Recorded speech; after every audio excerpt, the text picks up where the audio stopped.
నాలో నీకేం నచ్చింది, ఎంతగానో మెచ్చింది, ఏముంది అసలేముంది?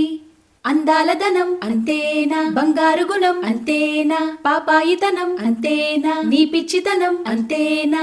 ఎవరేమన్నా ఏదేమైనా, ఎవరేమన్నా ఏదేమైనా, నేనంటే పడి చచ్చే నీ ప్రాణం.